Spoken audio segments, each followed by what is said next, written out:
Assalamualaikum warahmatullahi wabarakatuh. Salam sejahtera bagi semua.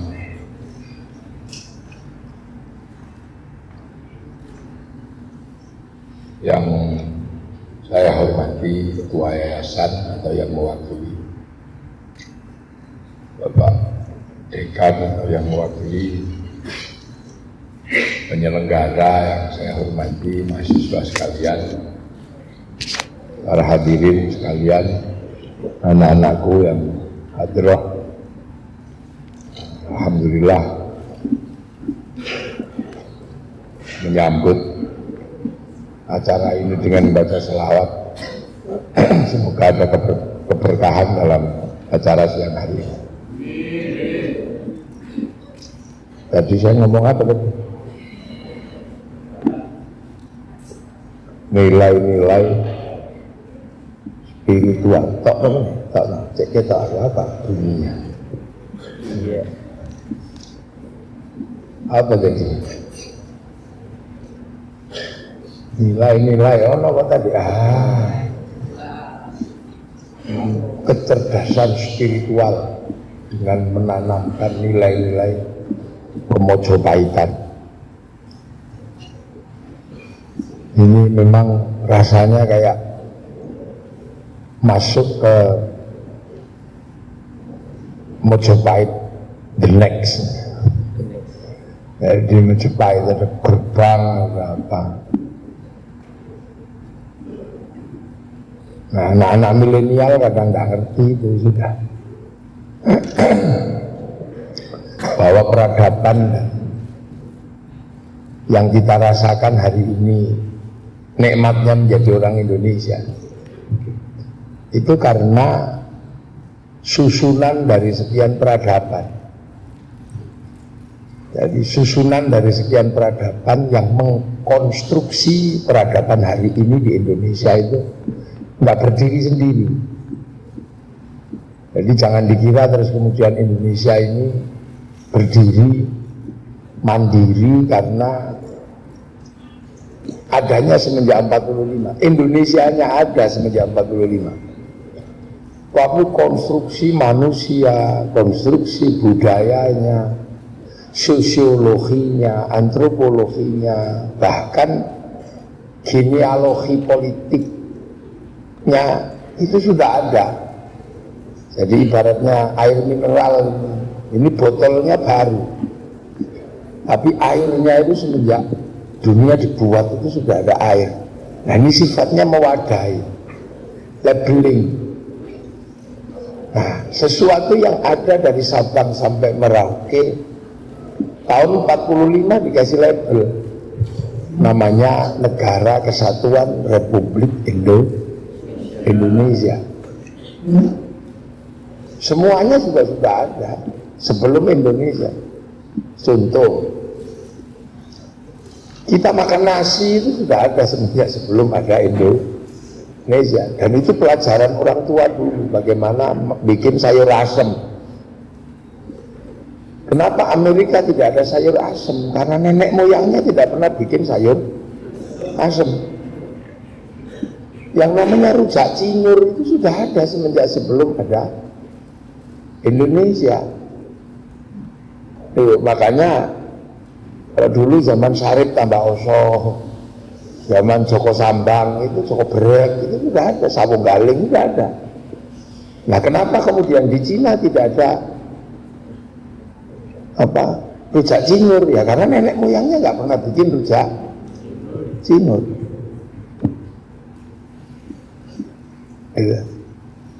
Jadi yang kita nikmati hari ini sebenarnya produk lama. Yang paling ekstrim itu makan gadung. Itu beberapa negara itu nggak sanggup ngolah gadung. Di Thailand itu baru-baru ini ngolah gadung. Itu kan prosesnya ribetnya luar biasa. Mulai dari dikasih abu, dikasih air. Itu teknologi kuliner yang luar biasa. Karena itu beracun. memabukkan bisa dihilangkan racunnya. Itu nenek moyang kita yang melakukan. Waktu trial and error pasti juga banyak yang mendem ini. Nah kita sekarang sudah tinggal menunggu. Itu juga ada semenjak sebelum. Bahasa Jawa yang kita pakai, lo kan ya apa sih? Itu juga sudah ada semenjak sebelum ada Indonesia. Oh telek kon, sih ya. Artinya hampir semua yang sekarang ada ini adalah hanya diwadahi aja, hanya dulu. Artinya tidak ada sesuatu yang kemudian didekonstruksi gitu. Tidak ada. Paling dikit-dikit modifikasi seiring perkembangan zaman dari aku tresno marang sliramu, saiki dadi I love you, itu aja. Intinya sama. Lah kok takok ae saiki dadi OTW, aja takok wae. Misalnya itu adalah bahasa-bahasa. Nah, orang-orang itu ketika berada dalam lipatan sejarah dan harus menapak ke sejarah berikutnya, itu butuh kecerdasan yang luar biasa. Kalau enggak, itu konslet. Kalau enggak pasti patah. Nah, beberapa pekerjaan yang menabrak peradaban itu pasti patah.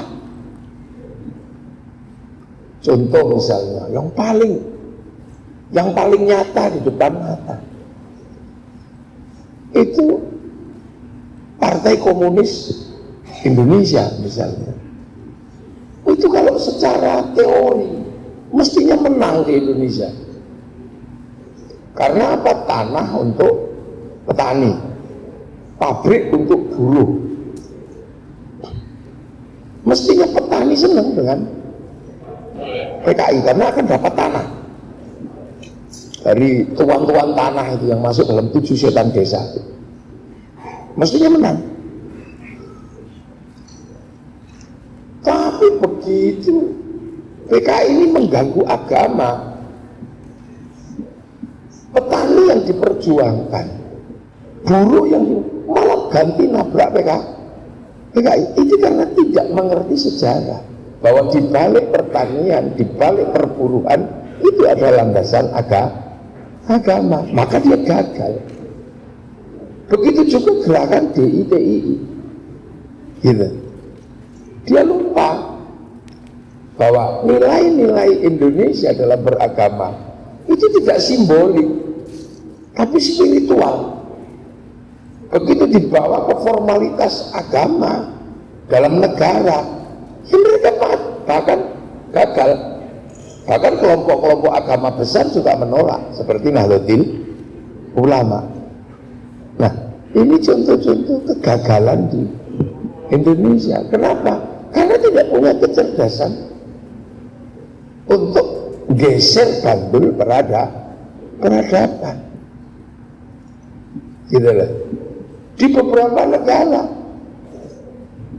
butuh kecerdasan, karena kalau enggak pasti patah. Dan itu hanya menjadi sampah-sampah berikutnya. Akhirnya kita lihat di beberapa negara. Satu contoh misalnya Amerika. Amerika itu negara urban. Negara urban. Ada urban dari Afrika, ada urban dari Eropa. Ini yang kadang sampai bangga-banggakan trendsetter dunia. Itu oplosan yang luar biasa. Urban dari Eropa adalah urban karena tidak mendapatkan tempat dari aristokrat Eropa. Yang waktu itu sistem spiritualnya adalah Katolik misalnya. Yang dari Afrika ini karena kemiskinan, sehingga ada manusia yang kapalkan ke Amerika dalam kisah Amistad. Nah, peribadatan kepada Tuhannya beda, yang dari Eropa dan dari Afrika. Kalau disuruh ke gereja seminggu sekali juga nggak mau. Kalau capek kan kerja, itu harus ada titik temunya. Titik temunya adalah mempertemukan tradisi agama dan masyarakat yang berbeda. Sehingga kemudian ada seorang pastor yang mungkin slepor gitu ya, kalau dalam bahasa anak sekarang itu, mempertemukan dua ini, nulis sebuah diktat namanya Gustavo Gutierrez ini, nulis diktat Theologia the Liberation yang akhirnya dikenal dengan teologi pembebasan. Jadilah kemudian kekuatan baru dengan poros Anglo-Saxon. Ini anak-anak milenial, sehingga jadilah Amerika. Makanya ketika Hollywood mempertemukan anak-anak Amerika dalam bahasa milenial, itu tidak pernah melepaskan dari problem Indian dan problem urban. Sampai bagaimana kemudian orang urban ini benar-benar menjadi pemilik sah Amerika yang tadinya adalah milik orang Indian. Itu terus dikerjakan. Lahirlah kemudian film-film yang kita kenal dengan film cowboy. Itu sampai bisa bayangkan betapa tidak capek-capeknya Amerika untuk melakukan pekerjaan peradaban biar nggak patah. Mulai dari Wild West gitu ya, sampai The Last of the Mohican. Ya, jadi mulai dari Wild West sampai The Last of the Mohican. Terus tapi bendera Amerika nggak pernah hilang. Sehingga sistem peradabannya jalan, sistem pembiayaan transnasionalnya jalan, karena pembauran ini tidak menghasilkan sebuah sektarianisme yang kebablasan. Akhirnya beberapa pemilik uang merelakan uangnya untuk dipakai Amerika untuk melakukan produksi hajat hidup orang banyak. Konsorsium uang itu dikenal dengan Bank Devisa New York. Bank Devisa New York. Akhirnya dia menjadi trendsetter dunia. Sampai-sampai anak saya membayangkan yang paling baik dunia itu Amerika. Dan itu dunia jalan. Sehingga kita kemudian orang Indonesia kalau dengan Amerika minder. Teori ekonomi kalau tidak pakai Adam Smith merasa ini gagal. Rumusan ekonomi kalau tidak mengikuti World Bank sama IMF ini nggak up to date. Sehingga misalnya tahun 99 ketika rumusan ekonominya IMF diterapkan di Indonesia, Indonesia mau tidak mau karena dalam teori ekonomi internasional kita sudah gagal karena krisis moneter. Akhirnya kemudian Pak Harto mensepakati apa? Kesepakatan dengan IMF, karena tahun 2001 kalau tidak disepakati bangsa ini akan miskin berkepanjangan. Tapi sampai sekarang krisis juga belum selesai. Tapi bangsa Indonesia fine-fine aja, hidup-hidup saja, nggak ada masalah. Ini yang salah manusianya yang nggak mati-mati, atau alat ukurnya yang salah? Nah, itu sampai segitunya. Bahkan budaya Amerika yang sudah ditinggalkan itu tetap menjadi indah bagi anak Indonesia. Apa? Rambut mohak gitu. Itu kan rambut yang sudah ditinggalkan sama anak-anak Amerika. Ngapain pakai rambut gini? Kok nggak bisa dipakai helm? Tapi di sini masih tren. Loh, betapa imajinasi tentang bangsa besar itu bahkan sampai ke titik anak-anak yang kadang di luar perbincangan, anak-anak informal. Loh, itu kenapa? Karena mereka bangun itu semua. Dia bangun semua itu. Bahkan ketika Amerika ngeramal bahwa nanti akan ada budaya tanding, akan ada clash of civilization, perang peradaban, mereka bikin kesimpulan perangnya nanti Cina sama Amerika.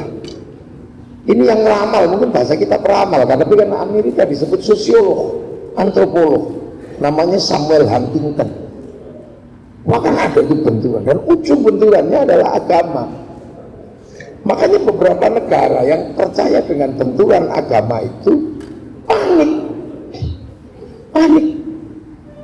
Mereka juga harus investasi dalam agama biar nanti kalau benturan punya pasukan agama. Mau bikin agama baru juga nggak mungkin. Akhirnya recycling produk-produk agama yang sudah ditinggalkan oleh pemeluknya, di-recycling, dibawa lagi ke pasar. Nah, agar pasar bisa diterima, pasarnya dibikin ahistoris. Gitu loh. Pasarnya dibikin ahistoris. Nah, pasar ahistoris ini terjadi di semua agama. Di Islam kembali pada Quran Sunnah. Di dalam tradisi Nasrani kembali kepada perjanjian lama, sehingga nggak ngerti di antara Quran, di antara Injil dan Taurat sampai hari ini ada peradaban yang sedang berjalan dan sudah dilewati oleh umat agamanya masing-masing. Tapi bagi anak-anak yang ahistoris ini dianggap sebagai produk baru. Nah, menghilangkan sejarah di antara kitab turun sampai peradaban hari ini kan sama dengan memasukkan produk ilegal dalam teori black market, dalam teori pasar gelap. Jadi produk bisa masuk, pasar gelap itu bisa masuk kalau orang ini historis. Cuman ini repotnya black market religion, pasar gelap agama, maka muncul aneh-aneh di semua agama. Nah, itu berawal dari mana? Karena Amerika bisa menjadi sebuah trendsetter. Itu trendsetter. Sehingga dia selalu dibenarkan mau perang, mau apa. Bangsa yang lain grogi. Cuman ketika terakhir provokasi Ukraina, Rusianya udah gak takut sama Amerika. Karena apa? Tahu duit konsorsium dari Amerika ini sudah geser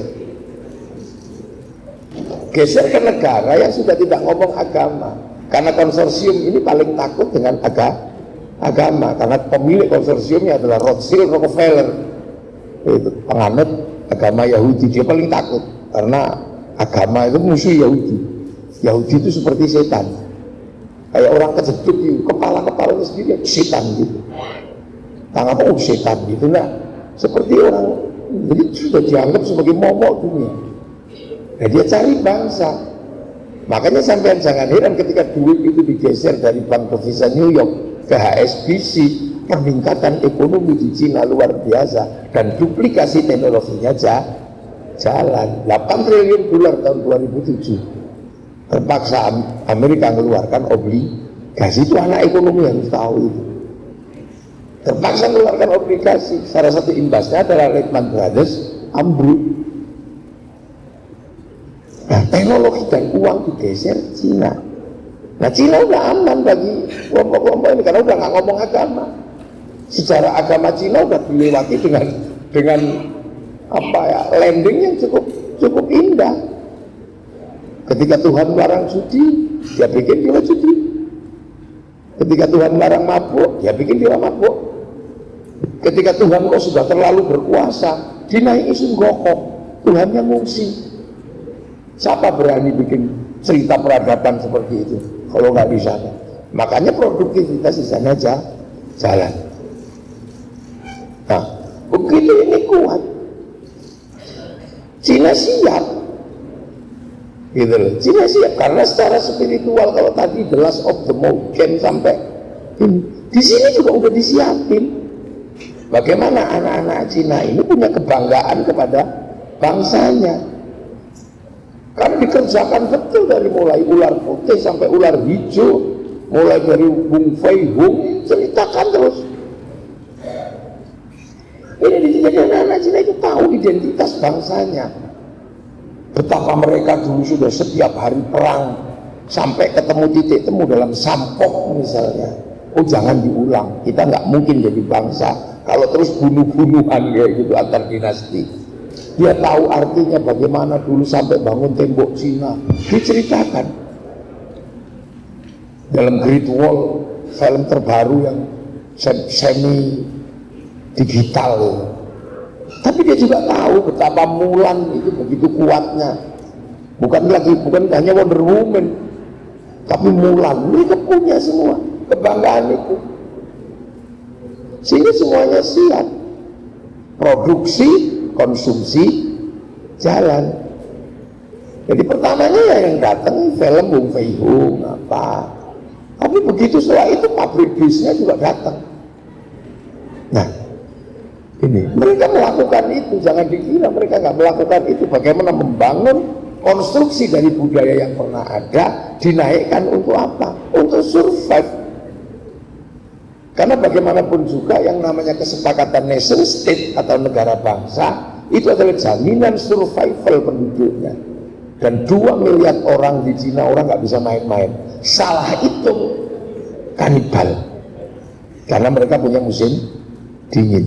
Ini nggak main-main. Ini konstruksi yang dipakai.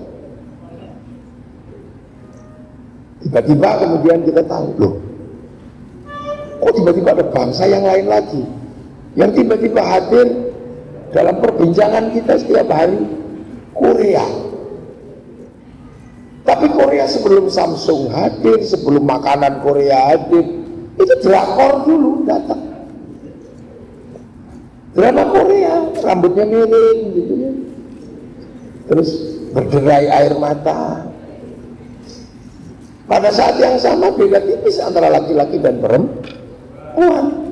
Perempuannya ke laki-lakian, laki-lakinya ke perempuanan. Karena apa? Produksi industrinya nggak membedakan laki-laki dan nggak membedakan perempuan. Baju dibikin nggak laki-laki nggak perempuan. Jadi mau nggak mau pemakai produk harus pakai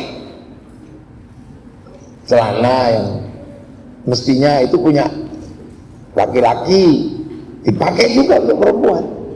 Baju yang tadinya punya perempuan dipakai juga laki-laki. Cangkis gitu. Akhirnya yang laki-laki juga gini-gini juga jalannya. Habis itu nggak cocok, kalau punya muka terlalu serem ya operasi, skincare paling enggak. Nah itu laku. Jadi ada tren dunia setengah laki-laki setengah perempuan, itu Korea yang nawarkan itu. Kalau masih Amerika itu masih laki-laki, masih perempuan, masih begitu sekarang. Nah itu juga kesini. Makanya kadang saya kalau ke mall itu susah lihat laki-laki gagah, itu susah. Banyak laki-laki yang gitu, banyak gitu. Yang six pack itu malah pacarnya laki-laki, malah yang gendut itu yang masih asli laki-laki. Saya pernah ke Korea, itu dikatakan setelah 40 tahun saya menjadi warga Korea, baru saya hari ini ketemu laki-laki. Nah saya itu dianggap sebagai laki-laki tulen karena gondrong, ada brewoknya dikit. Itu terjadi. Nah semua bangsa melakukan itu, dan hari ini bertarung di situ,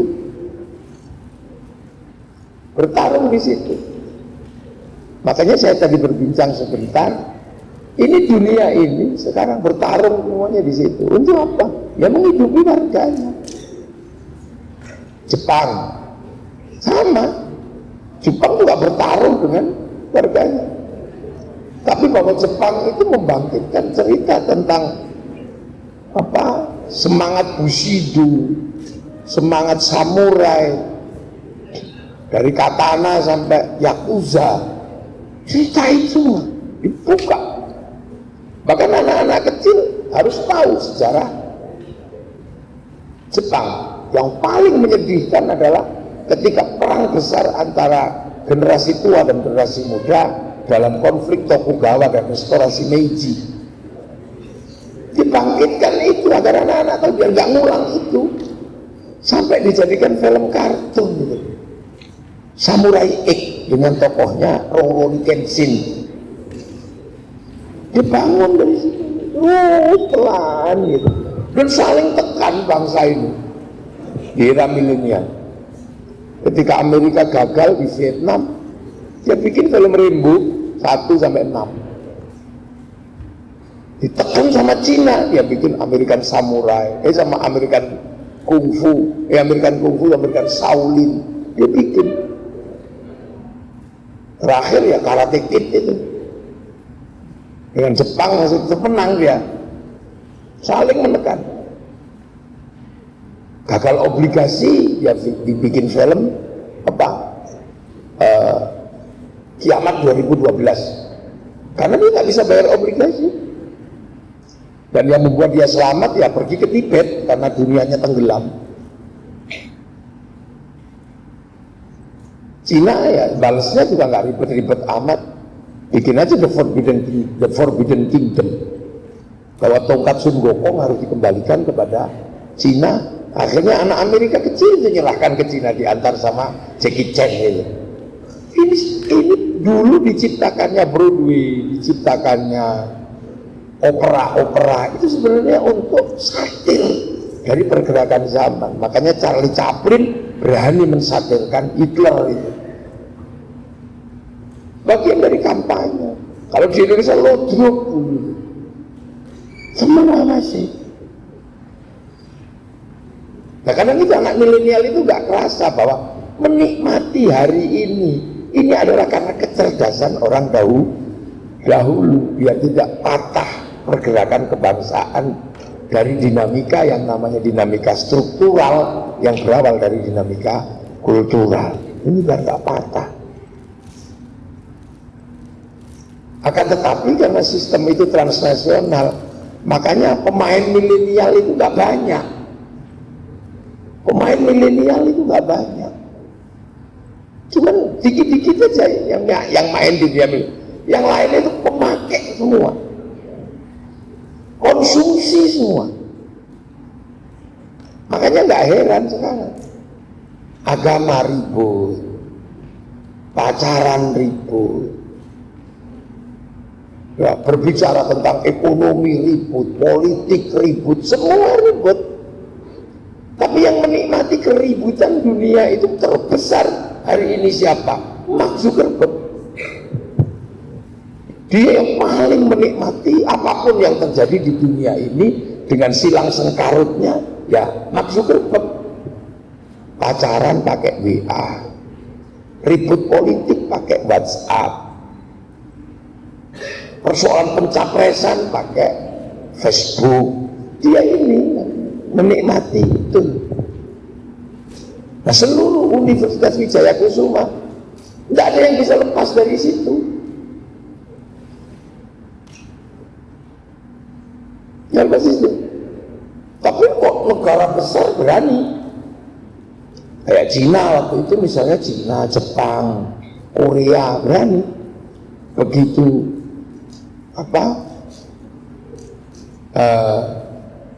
kesepakatan algoritma internasional disepakati, ada beberapa negara yang mendaftarkan hurufnya di sistem algoritma internasional.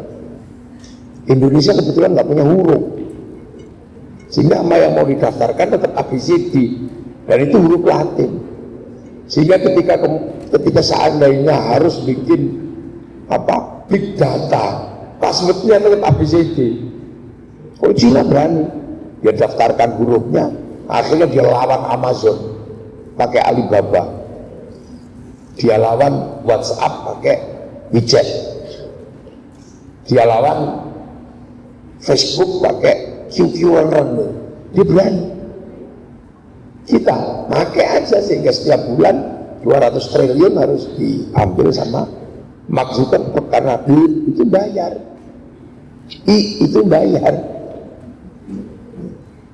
Dan anak-anak muda kita jarang, gak mau mikir. Anak-anak Wijaya Kusuma apa masih mau mikir itu? Mungkin harus males mikir.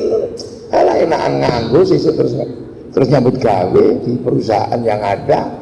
Ini sih penting gak nganggur, semaksimal Gojek ini ya udah. Nah ini kan anak-anak pintar segini mestinya mikir semua. Bagaimana bangsa ini, kan? Makanya ketika kemudian mencoba berbicara mundur gitu, kalau bangsa yang lain itu sudah mundur lama, sudah dibicarakan yang lama-lama ini. Nah Indonesia ini dulu masih ada Joko Sambang, Joko Beret, Cak Durasi masih sering menampilkan lain. Nah itu sekarang masih nggak kita ini misalnya kemudian kenapa sih kita punya sistem berbeda? Mungkin nggak kalau misalnya operasi ditabrakkan dengan sistem ekonomi internasional. Mungkinkah bahwa berdikari yang digagas oleh Bung Karno dengan marhainisme misalnya ditabrakkan dengan developmentalisme ala Amerika? Mungkin nggak? Mungkin nggak bahwa komunikasi verbal Indonesia ini bisa dipakai untuk nabrak sistem komunikasi transnasional? Ini nggak ada yang mikir. Sehingga sayur asam kita diajar sama tom yam yang serawat yang mikir.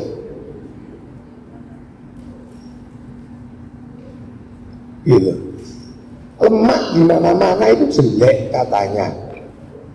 Tapi tiba-tiba kita mengagung-agungkan wagyu mengalahkan sapi lokal. Lu semenjak kapan lemak itu menjadi lebih bergizi daripada sapi kerja? Ini udah gak ada yang mikir sudah. Malaysia mikir masa depan bangsanya yang rentan karena konflik ras, akhirnya mikir serahkan kembali pada si Upin dan si Ipin.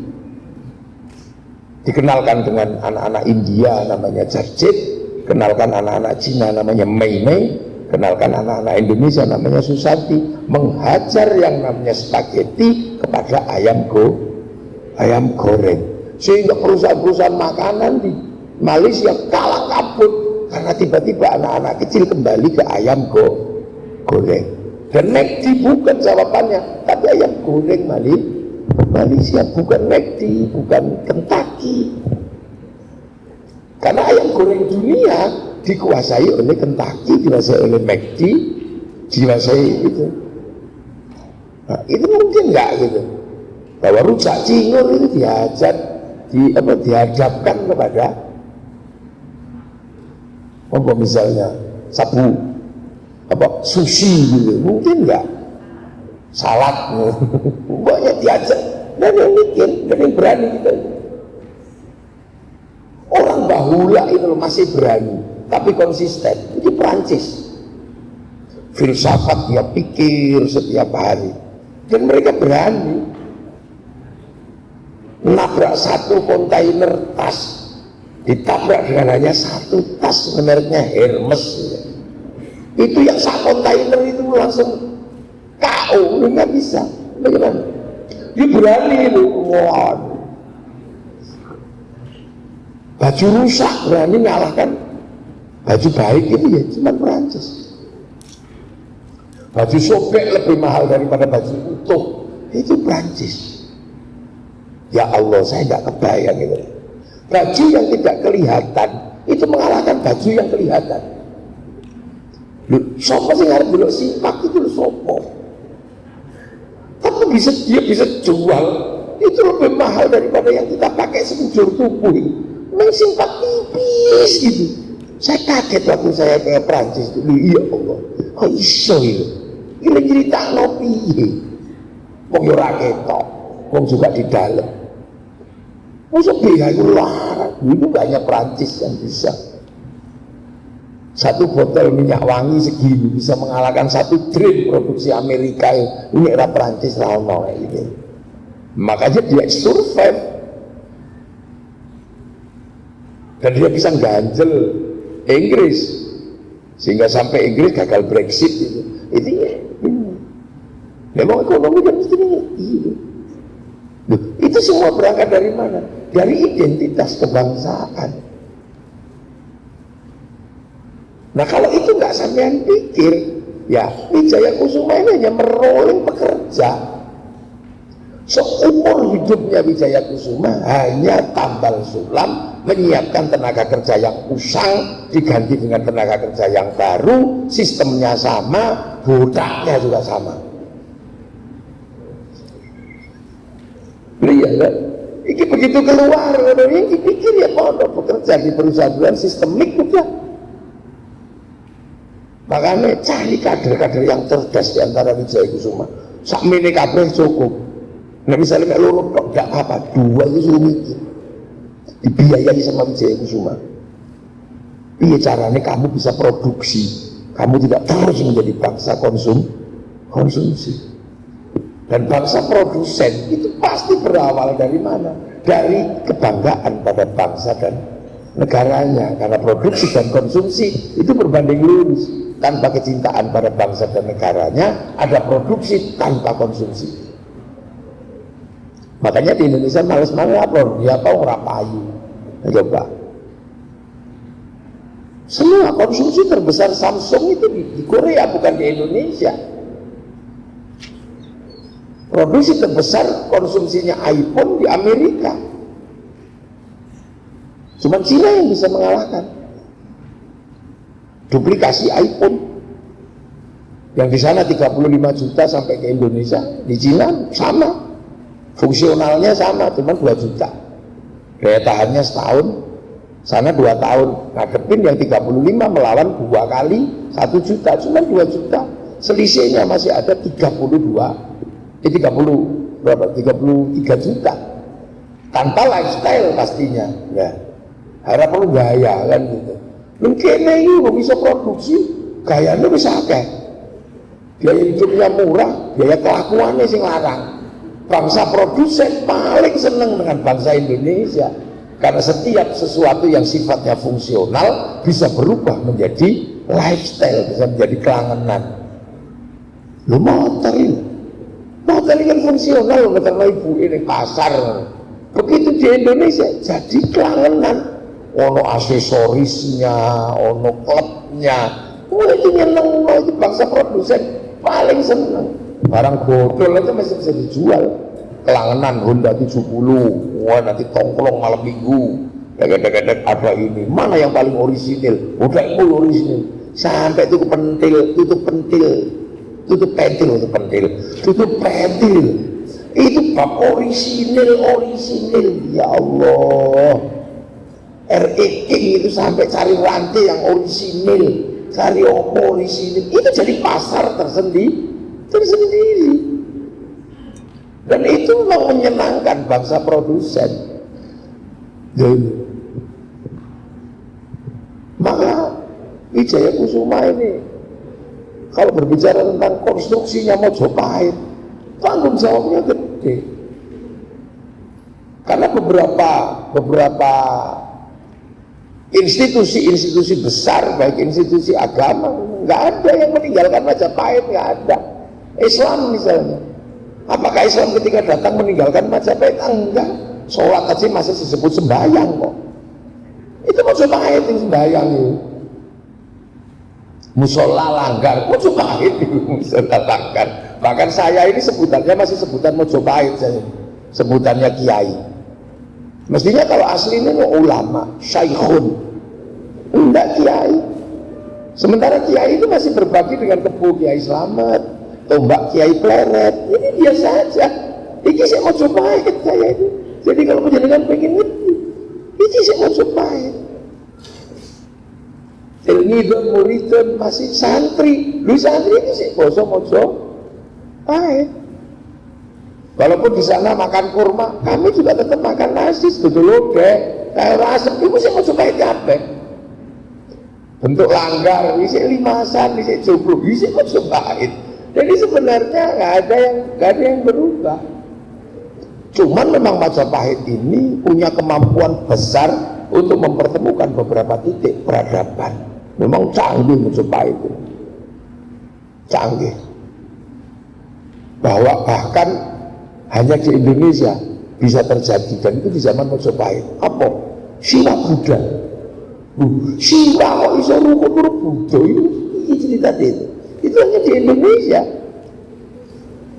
Siwa Buddha, terus Bhinneka Tunggal Ika, itu Majapahit semua. Pancasila, itu Majapahit. Itu kan konsumsi besar masih Majapahit. Nggak ada yang dirubah. Kurban, ya kalau Islam ya tetap sapi, kambing, bukan unta. Nggak termaksa, kalau Nabi kurban unta, enggak. Bahkan berisiko kalau tetap kurban unta, ditangkap polisi karena nyuri untanya kebun binatang. Baju ini misalnya dulu dari Arab ini. Baju kayak begini Arab jubah. Nah oleh orang-orang dulu disebut baju syar'i. Nah baju syar'i ini nggak bisa dipakai nanam padi, karena tanam padi kan mundur. Kalau jubahnya di depan keseret itu nanduri kain, akhirnya dipotong. Lah potongan baju syar'i itulah yang namanya syar'un. Nah dulu tidak mengenal alif bata, kenalnya hono coroko, nggak punya huruf ain, punyanya monggo bono ngo, maka syar'un jadi sarung. Wong al-robil alamin robil nga, sarung sarungan jadi sarungan begitu. Nggak ada kiai pidato ya tetap basa Jawa, itu basane maca pahit ana selamatan ya tumpeng itu gini wong maca pahit ingkung pitik ya ngene wong maca pahit ning ngene wong Arab ingkung unta. Makanya kalau ada mau ingkung ayam haram, lu bisa. Pokoknya kini duitnya pitik. Terus pitik itu murah, nek wedhus larang. Nah di sana ayam lebih murah, lebih mahal daripada kambing. Makanya ingkungnya wedhus. Dan baru ketahuan nampane kau wedi ngono iku wet unta. Ini tetep wae kambing. Itu bayi lahir ya tetep pon lagi. Kliwon, jadi nggak ada sesuatu yang berubah, bahkan di tingkatan agama. Cuman beberapa orang mulai nggak pede gitu aja kan sekarang. Dan yang nggak pede itu biasanya orang modern, nggak pede kalau nggak Eropa, nggak pede. Dua ayam gede titik, ayam Bangkok. Ya, sing asli sini tinggal gula Jawa, itu asli. Ya. Ini kan mulai ditanamkan, dia anak ini kan anak-anak yang nanti cerdas.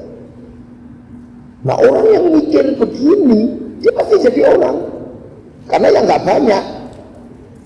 Makanya pemikir, orang pinter, produsen itu nggak banyak orang, karena ini orang-orang yang tidak mau nyaman, keluar dari zona nyaman. Pekerja kenapa banyak? Karena orang memang berada di zona nyaman itu lebih banyak. Dari segini dia yang mikir. Ini nggak banyak nanti. Nah itulah orang-orang yang mikir itu nanti yang akan jadi pemimpin, yang akan jadi apa. Selebihnya ya jadi ini lebah pekerja, semut pekerja gitu lah ya. Ini makanya mulai mikir. Cuman kan anak-anak sini nggak ada yang anak-anaknya orang kaya kan. Kalau sekolah di Wijaya Kusuma ini kan bukan menengah ke bawah, ini menengah ke atas semua berada di zona nyaman. Makanya terus mikir lu ya orang ada oke. Tadi begitu lulus ya penting wis melu umum. Ada yang mikir.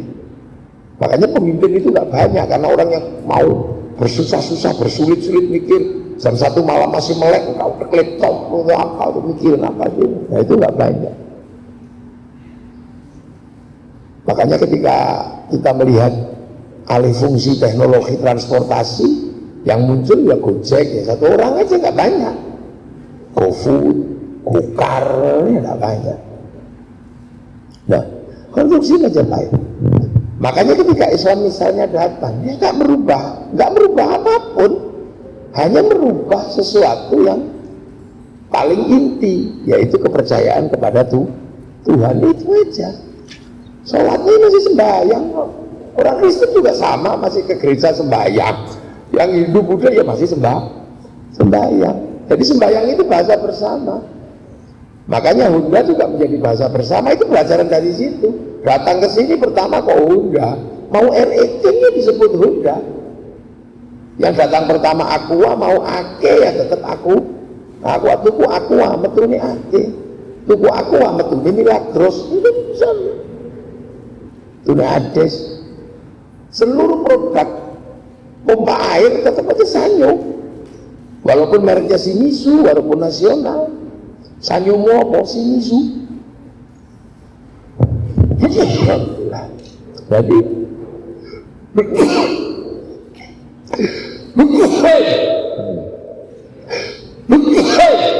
nah itu wahing itu kalau dilipat itu jadinya keras.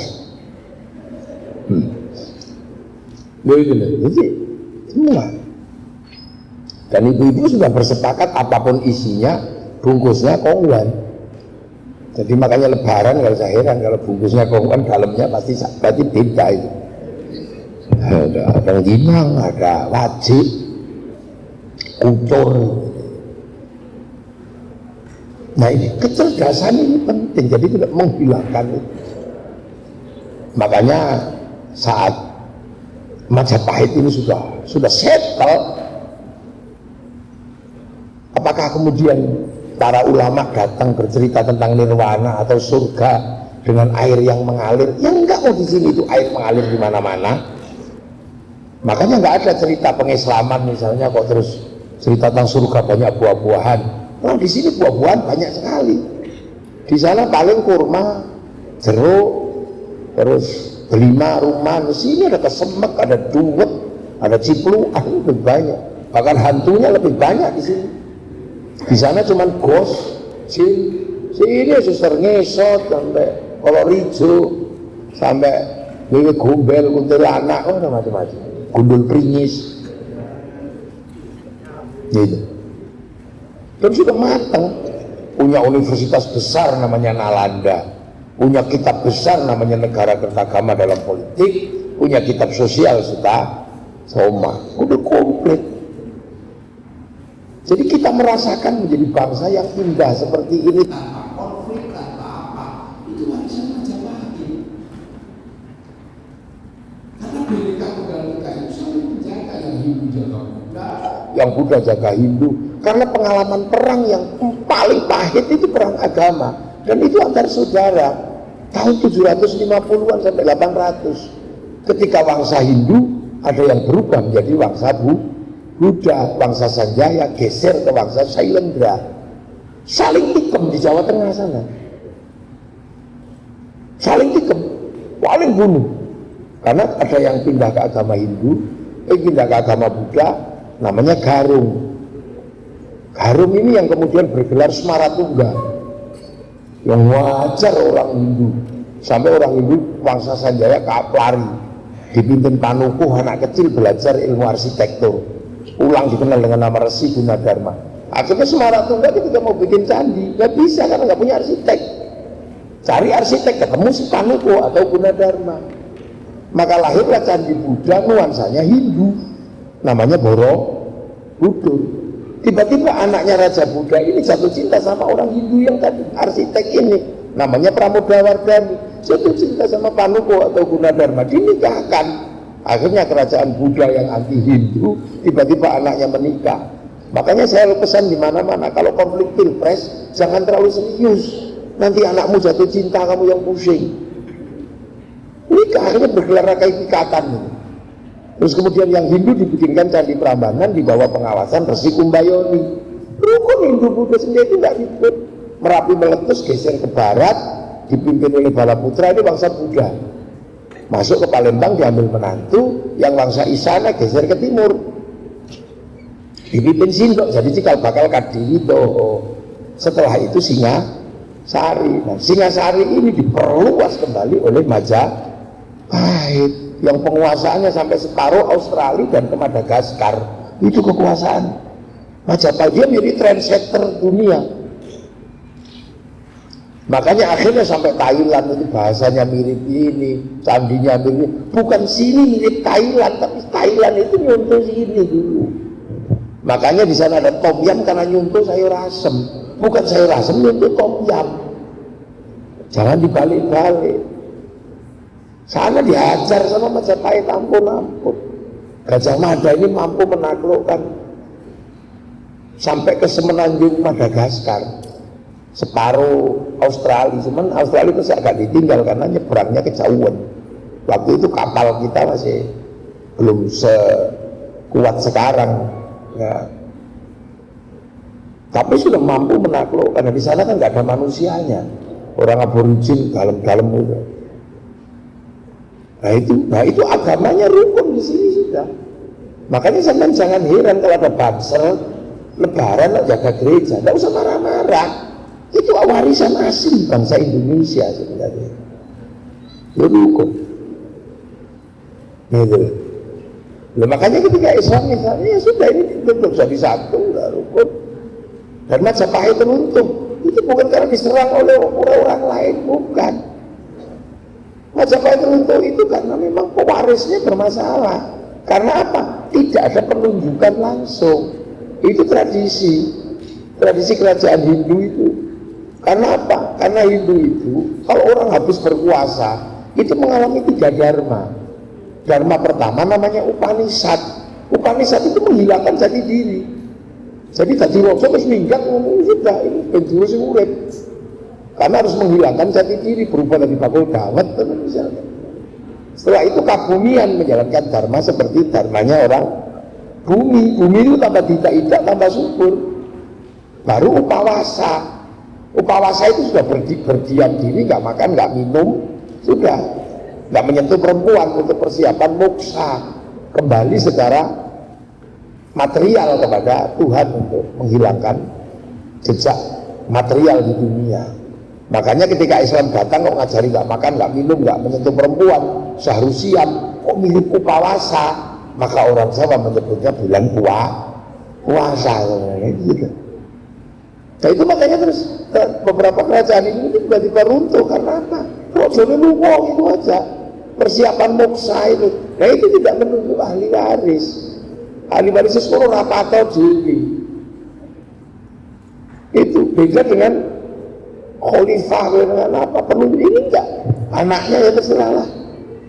Makanya ketika Islam itu muncul Raden Fatah sebagai keturunan Brawijaya, langsung boleh mengangkat dirinya karena jelas-jelas ini, walaupun tanpa penunjukan karena tidak terbiasa ada penunjukan. Karena kalau masih nunjuk berarti masih ingat dunia dan itu moksone gagal. Padahal paling takut kalau mokso gagal dari jenggot itu kan paling takut. Jenggot itu kan produk gagal mokso. Makanya orang yang takut gagal mokso tidak mengikuti dharma Brahmana, ikutnya dharma Siwa. Siwa lebih mudah bagi orang-orang awam itu dharmanya. Karena apa? Ada ajaran Kali ajaran Durga, ajaran Siwa. Lahirlah ajaran yang lebih mudah namanya Bhairava Tantra, itu yang sekarang dikenal dengan Tantrayana. Itu kalau diceritakan panjang. Karena waktu penelitian saya sampai India, sampai mana. Dan Bhairava terakhir dari Indonesia geser ke India, dikenal dengan sekte Agori, yang sampai sekarang semua orang masih takut dengan sekte Agori karena ritualnya makan bangkai manusia. Jadi kalau Sumanto itu bukan sesuatu yang baru dulu, tempatnya di Kesetra. Sekarang sekte Agori, siapa yang nggak takut itu? Sebenarnya buka itu di YouTube itu juga ada.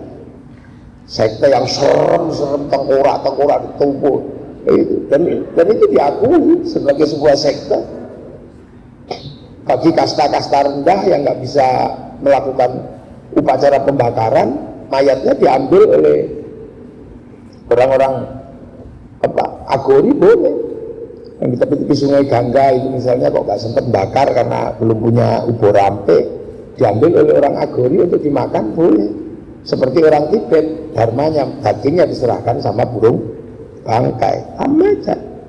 Ya jangan melihat itu serem atau apa, wong itu bagian dari agama yang nggak ada ininya. Nah, sekte Agori itu sekte yang serem sampai sekarang pemerintah juga berani. Karena kalau sudah ritual, sudah proses ininya, udah gak ada yang pakai baju. Itu dulu di sini itu sebenarnya. Makanya oleh orang sana juga dianggap sesat oleh ini, karena itu sekte yang memang ekstrim. Gigine wala mangan menungso enak, cewel supaya awak dhewe mangan ingkung titik. Itu mamsa molimo. Nah ini yang ekstrim. Loh itu di sini dulu, dan itu punya ilmu namanya membunuh tanpa terlihat namanya santet itu. Mencintai tanpa terlihat namanya pelet. Mengambil tanpa terlihat namanya ngeket. Panjang itu kan, jadi kalau seperti di Lintang Majapahit terbatas tak cerita tidak apa. Tapi karena ini mahasiswa kejauhan kalau mundurnya sampai ke situ. Nah kerukunan Islam ini akhirnya Islam ya sudah ya rukun tetap seperti biasa yang ada, biar kemudian kita tetap bisa menjalankan kehidupan berbeda-beda, tapi ayo hidup saling bertanggung jawab. Nah itulah makanya Indonesia tidak menggunakan konsep muslim kafir. Kalau orang Eropa muslim kafir, loh habis di sana, nggak ada yang jalan. Di sini kembali ke konsepnya Rasul, kullukum ra'in wa kullukum mas'ulun an ra'iyati. Kalian semua adalah para pemimpin yang harus hidup saling bertanggung jawab. Nah makanya konsep yang dipakai konsepnya ra'iyah. Itulah yang menyebabkan orang Indonesia disebut rakyat. Ra'iyah atau rakyat itu konsepnya Nabi. Kita bukan people. Kalau people itu vox populi, vox dei, suara mayoritas, suara Tuhan. Begitu dia mayoritas, dia mengatakan bagian dari Tuhan. Makanya konsep khilafah nggak cocok di negeri ra'iyah. Begitu juga komunis, dia proletar. Begitu dia kuat, dia namanya diktator proletariat. Makanya komunis nggak cocok di negeri ra'iyah. Dan satu-satunya negeri muslim yang bisa ngambil kalimat ra'iyah untuk menyebut warga bangsanya itu cuma muslim Indonesia. Makanya jangan pernah khawatir, semayoritas apapun muslim di Indonesia tidak akan pernah menjadi diktator mayoritas, karena konsep ra'iyah hidup saling bertanggung jawab. Dan itulah keberhasilan kita. Arab satu bangsa pecah puluhan negara, Cina satu bangsa pecah puluhan negara, Afrika satu bangsa pecah puluhan negara. Kita puluhan bangsa, suku dan agama mampu bersatu dalam satu negara kesatuan, Republik Indonesia. Itu makanya kiai nggak kufar kafir itu tidak. Oh memang rohiyah kok kafir no. Maka tidak ada orang kafir di negeri rohiyah ini ada. Makanya rohiyah kalau kumpul namanya musyarakah, dari bahasa masyarakat itu jadinya bahasa Arab itu. Terus kalau terjadi sesuatu yang harus dibicarakan, wasyawirhum fil amri, bermusyawarahlah. Lain konsep musyawarah, karena dulu yang menata itu para wali, maka daerahnya disebut wilayah. Kenapa wali? Untuk ngimbangi Brahmana. Karena dalam tradisi Hindu yang ngomong agama itu Brahmana. Sudra nggak boleh ngomong, dan petani itu sudra, pedagang itu sudra. Sekaya apapun pedagang dia sudra, nggak boleh ngomong agama. Yang bisa ngimbangi Brahmana ya wali itu. Makanya Indonesia disebarkan oleh para wali. Teritorinya disebut wilayah. Makanya wilayahnya inilah yang diisi ra'iyah, musyarakah, musyawarah. Begitu bergerak terus berubah menjadi negara kesatuan Republik Indonesia. Santri sebagai penerus para wali tetap konsisten, NKRI harga mati. Tidak mungkin, tidak mungkin. Loh, makanya perbedaan-perbedaan itu harus diselesaikan. Makanya agama harus menjadi alat pemersatu, dan itu konsisten kalau santri. Ro'iyah semuanya ngumpul karena santri. Jangan tercerai-berai, karena bangsa ini rentan sekali kalau misalnya nggak dirawat. Karena semuanya punya kekuatan untuk menunjukkan eksistensinya. Nah itulah maka kiai kalau doa ya nggak sendiri, dia ngajak temennya. Santrinya kiainya doa, santrinya amin, amin, amin, amin, amin, amin. Kalau kecapean, amin, kiainya paham, walhamdulillahirabbil alamin. Tapi kemudian lingkarannya jadi gede, dibawa ke alun-alun. Namanya istighosah kubro. Kalau sudah sampai situ seluruh rohiyah terlibat. Yang jual bakso datang, yang jual balon datang, yang jual apem datang, yang jual gelaran, semuanya datang. Kerukunan terjaga, roda ekonomi berputar. Coba otong-otong laku, bensin laku, snack laku, lo kayak gini laku semua. Apalagi kalau bikin acara besar, tenda laku, sound system laku, semuanya laku. Betapa negara gak nyaman. Sektor informal ada. Setiap tahun berapa itu sektor informal yang digerakkan santri, mulai dari mulutan, serok mikrot, itu setiap tahun berapa triliun itu kalau dihitung. Satu kegiatan di kampung itu 50 juta itu habis. Nah mulutan itu antar RT, antar RW, semua bergerak. Coba dulu Jepang, nanti Muharraman, semua laku, ayam laku loh. Ini kotak laku, lombok laku, apa aja nggak laku. Bunga palsu laku semua. Sehingga Indonesia terjadi jalinan keamanan informal yang luar biasa. Orang mengatakan tanpa investasi, tanpa lapangan kerja. Ya, di Indonesia kalau tanpa investasi, tanpa lapangan kerja. Hasilnya informal. Kenapa informal Indonesia tidak seribet informal di negara lain? Karena informal di Indonesia pilihannya cuma dua. Kalau tidak punya nyali, kaki lima. Kalau punya nyali, jugil pintu. Kenapa tidak terjadi jugil pintu? Karena ada kiai sing sabar. Iki takdiri pangeran. Yo, ojo ngono lho. Terus dikei mangan mulutan, program berebutan, selawatan sendiri, tonggone dijak, terbangan sampai di alun-alun Surabaya, jual slayer laku, jual spanduk laku, sampai gagang pancing itu laku untuk ini itu gendero. Serapan ekonominya berapa? Kalau yang datang Habib saya kain putih laku semua. Ya ya anak-anak ekonomi kan nggak lihat itu, malah kadang-kadang apa itu sampai yang mestinya bertanggung jawab menggerakkan sektor informal itu ekonomi, tapi malah diganti oleh kiai. Nggak boleh menurut kiai ini malah buat orang desa, nggak revolusioner. Kiai ekonomi informal digerakkan habis-habisan. Jangan dikira kita ini ngomongin bangsa. Tapi anak-anak sekolah menengah itu kuno, lu jangan dikira daya tahannya orang kuno ini lebih kuat daripada orang modern. Nah, kuno, ziarah kubur itu bis pariwisata laku. Berapa jumlah bis pariwisata yang diserap oleh makam para wali berziarah kubur itu? Makanya 2 tahun corona nggak ada ziarah, seluruh bis bangkrut gitu. Sampai makam para wali, makam Sunan Ampel, sampai melihat berapa pasar yang terserap. Jual nasi laku, jual minyak laku, tasbih laku. Sampai belum lihat copet yang ibu di situ itu berapa. Ayo, loh. Terus di dalam kuburan rileks ya Allah orang yang la ilaha illallah, la ilaha illallah. Gak ribut sama sebelahnya. Asalallah la Muhammad, gak ribut. Sebelahnya satu bis datang. Ngawiti ingsun, nggak ribut, rukun semua. Tiba-tiba ada satu orang nggak ikut ngaji, cuma tengok, dikira copet. Begitu dibuka ternyata apa? Bawa speaker, rombongan dari Wijaya Kusuma ditunggu di bis, ini rukun. Ini sektor informal yang gerak seperti ini, bayangin. Terus akhirnya orang Surabaya ziarah ke Jogja, ziarah ke Madura, ziarah ke Demak, ziarah ke Cirebon. Hasilnya apa? Kerinduan terhadap tanah-tanah di mana gurunya disemayamkan.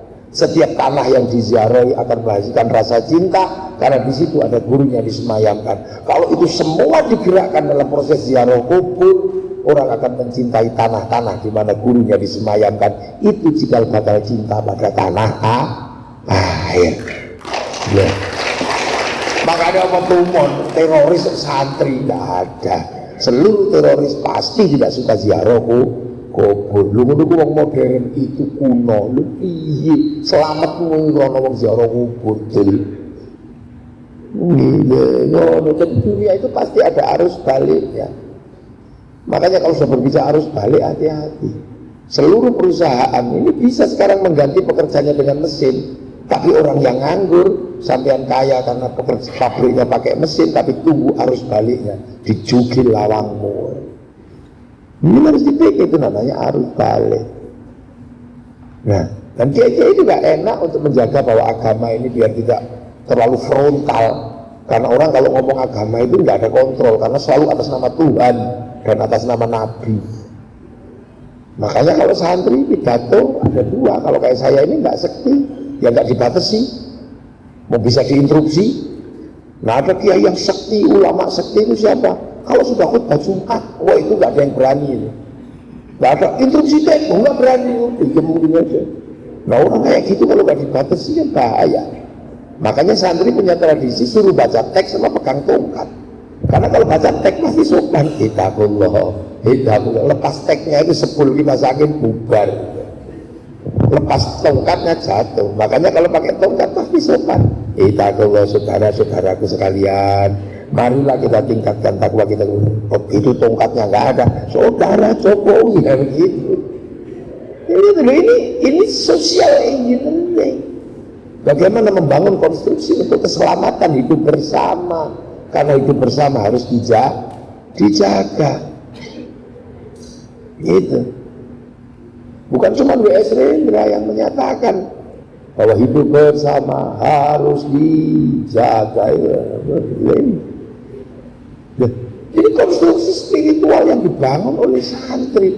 Ini membuat konstruksi yang luar biasa, yang sulit-sulit dilakukan bisa dijalankan dalam kehidupan ini. Nah inilah. Jadi kecerdasan spiritual ini nggak ada satupun yang menyingkirkan Majapahit. Majapahit untuk jadi sebuah bangsa bisa dipakai konstruksinya. Nah ini. Jadi makanya kalau berbicara tentang Majapahit, ya kita berbicara tentang diri kita sendiri sebenarnya. Ya suka nggak suka, telek kon ini ya Majapahit. Loh ya apa sih kok kaget-kagetan dia ya lalu. Laporan dulu Majapahit bahasa itu. Bahasa Inggris itu, where you come from? Dulu bahasa Inggris orang kanggo gitu. Min kira pakai kanggo, paling ente wa ini ente itu. Apa? Loh itu di sini jadi sampai dino ya basa ini basa Majapahit. Sing bapak kalah Surabaya ya wong Majapahit. Jadi sampai ini bendino ya sing nglewati Majapahit. Sampai seneng gak seneng ya itu Majapahit, ya gerbang omah Majapahit. Kon wakil kliwon Majapahit. Bahkan kiai sik Majapahit. Asline kan syekhun berhubung Majapahit ya kiai. Konconan Kebo Kiai Slamet, Mbak Kiai Pleret itu gak apa-apa. Keris Kiai Sengkelat kiai. Ya itu. Nah itulah anak-anakku sekalian. Ini tak suruh anak-anak aku saya cilik-cilik ini mahasiswa. Segede-gede bapak-bapak itu dulur-dulur gue. Pikir ini. Karena 300 juta orang ini ke depan tidak boleh mundur. Dia harus bergerak, dia harus terus berjalan. Ya pikiran, cuman sing mikir ini gak oke.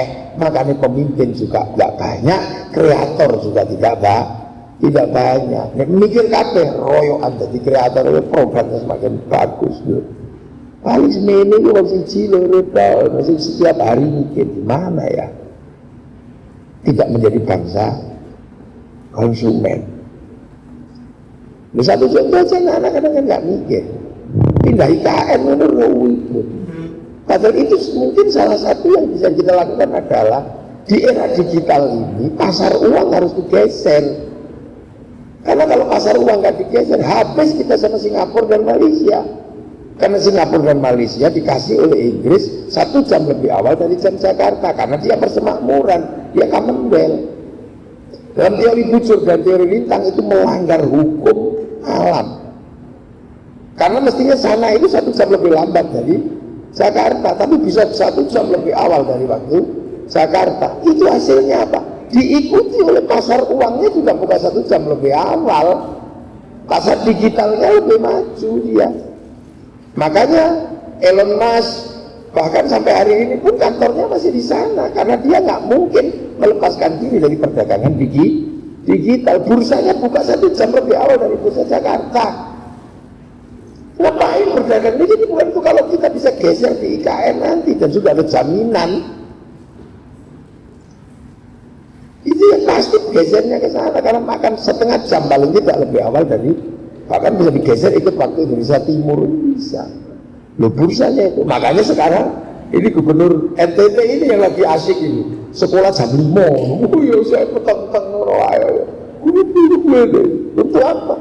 Dia nggak tidur pagi. Saya setuju dengan itu, nggak apa-apa. Mereka punya kebijakan. Kalau nggak gitu NTT ini mungkin dalam bayangan gubernur nggak maju-maju. Maka satu-satunya cara mempercepat waktu, karena waktu adalah segalanya.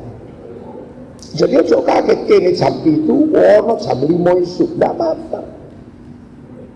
Saya setuju aja, apalagi Irian ini kalau sekolah jam 4 pagi itu lebih bagus. Iya, tidurnya juga sore kok. Nggak ada TV aja kok. Itu cara-cara. Malaysia punya apa? Struggle yang dalam bahasa kita mungkin lebih kuat karena dia dipaksa 1 jam lebih awal dari waktu. Ini kantor bukanya lebih pagi, apanya lebih pagi, melek luwe esok. Dalam bahasa Rasulullah itu bersuku dari kini benar. Loh, ngono yang kayak gitu. Mereka berani ambil resiko. Wijaya Kusuma masuk habis subuh, subuh. Warnanya cerdas. Selesainya kapan? Jam 12 semua sudah selesai sekolah. Habis itu anak-anak silakan bawa ke mall, bawa apa? Ininya fresh.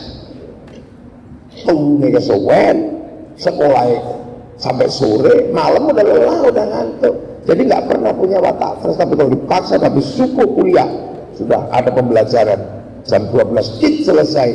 Habis itu bisa berproduksi habis subuh, habis zuhur. Bisa aja. Kalau seandainya saya rektor tak rubah itu. Masuk kuliah jam 4 pagi. Habis subuh. Tidak apa-apa. Masa orang ekonomi kalah sama ibu-ibu ngitung ekonominya jam 2 malam, pasar sayur sudah bergerak. Makanya saya nggak pernah itu, cuma ngitung kok. Nggak pernah menjadi pelaku pasar, jarang yang menjadi pelaku pasar. Ikut forex ya mate, ikut pasar saham mate, ya itu ikut pasar digital baru ini mate. Coba mulai aja. Wijaya Kusuma menggerakkan kuliah habis subuh, langsung masuk. Santri lo ngaji baru subuh. Habis subuh itu ngaji santri. Makanya kalau santri itu survival, jangan heran. Survive santri, taruh dimanapun hidup. Kalau anak Wijaya Kusuma kalau nggak pakai dasi merasa nggak hidup. Kalau nggak pakai hak tinggi merasa nggak hidup. Santri gembel-gembel hidup semua. Nah itu mulai santri bisa melakukan pembelajaran habis subuh. Masuk kuliah jam itu kayak melebu jam 8:30. Ini sudah nggak masuk akal orang modern. Itu sudah bagian dari sistem kebahulaan, tinggalin itu. Habis zuhur membantu orang tua apa dan gitu. Habis jadi jam 7 itu pacaran itu fresh. Jam 7 malam apel itu fresh. Jadi menikah itu sudah punya bayangan tentang bagaimana masa depannya. Terus jangan dihalang-halangi, menikah cepat nggak apa-apa. Dia punya anak. Nah kalau nggak ada yang mau menikah cepat nggak punya anak, ya Universitas saya itu cuma dari mana mahasiswanya? Mau pada nggak mau punya anak. Sekolahan pasti sepi, nggak ada yang punya anak. Dosen mengharapkan sekolahannya laris, tapi istrinya nggak disuruh mana, lu dari mana? Itu hukum alamnya gitu kok. Muridnya itu manusia itu pasti lewat anakan. Semua sambat. Kayak gini, masya Allah. Jadi bangsa ini sebenarnya bangsa yang juga cukup mandiri. Cuman kan tekanan dari bangsa lain harus dilawan. Karena apa? Anak-anak ini cepat atau lambat pasti bisa melakukan produksi dan produksi. Faktor yang paling utama adalah konsumsi dan konsumsi terbesar adalah konsumsi dalam negeri. Konsumsi dalam negeri berbanding lurus dengan rasa cinta dan pada bangsa dan negaranya. Kalau rasa cinta pada bangsa dan negaranya nggak dibangun dari hari ini, ada produksi tanpa konsumsi. Dan itu adalah kecelakaan produksi terbesar di dunia ya, produksi tanpa konsumsi. Itu makanya membicarakan kayak gini sering-sering. Ini luar biasa. Masih membicarakan kemojopahitan. Karena anak-anak sudah nggak sadar masih mojopahit sampean itu. Tapi gayanya kayak londo. Isi mojopahit, mau isi ilatmu cobalah. Coba ilatmu itu ilat mojopahit. Saya ini keliling dunia itu sepenggawean, itu pekerjaan saya. Di setiap tempat di luar negeri saya itu mesti saya merindukan pecel. Orang habis nang Eropa, pecel ini. Kadang ono itu salad. Salad itu pecel. Jepang itu apa? sing koyo salad punya. Jenenge salad apa ngene yo ketok. Gaduh-gaduh terancam dua duwe. Dongeng-dongeng besar kita juga sama. Ya kan, sana punya Cinderella, kita juga punya bawang putih, bawang merah. Sana punya Romeo Juliet, Kais Laila sampai Engkai, kita punya. Namanya andi-andi lumut, punya semua kok. Jadi kita ini punya, tapi nggak mau pakai. Akhirnya jadi sampah. Oh, bisa duit, bisa apik, tapi nggak dipakai gelekakno. Akhirnya jadi sampah. Sampah itu dimanapun nggak enak dilihatnya. Ya. Nah itulah mungkin yang bisa saya sampaikan, karena habis ini saya mesti kesuruhan. Terus besok nanti sore habis asar balik lagi ke Sidoarjo. Makanya tak dilesekno acara pagi. Katanya mundur agak siang. Sebetulnya wong apa kesuruhan mundur habis zuhur gitu mesti. Ya. Nah itu. Gak ada pertanyaan-pertanyaan kan? Syukurlah, contoh gak takut, aku bingung kalau mesti takut. Cah pinter-pinter ya takut mesti aneh-aneh. Tua kok lahir tanggal berapa? Ngono kuwi mlebu. Oke. Mudah-mudahan kita semua dalam ridha Allah dan bangsa Indonesia berjalan dan kita menjadi bagian dari yang menggerakkan membuat bangsa Indonesia berjalan dalam kemandirian. Assalamualaikum warahmatullahi wabarakatuh. Terima kasih Gus. Gus, saya mungkin bisa memimpin doa untuk hadirin sekalian Gus.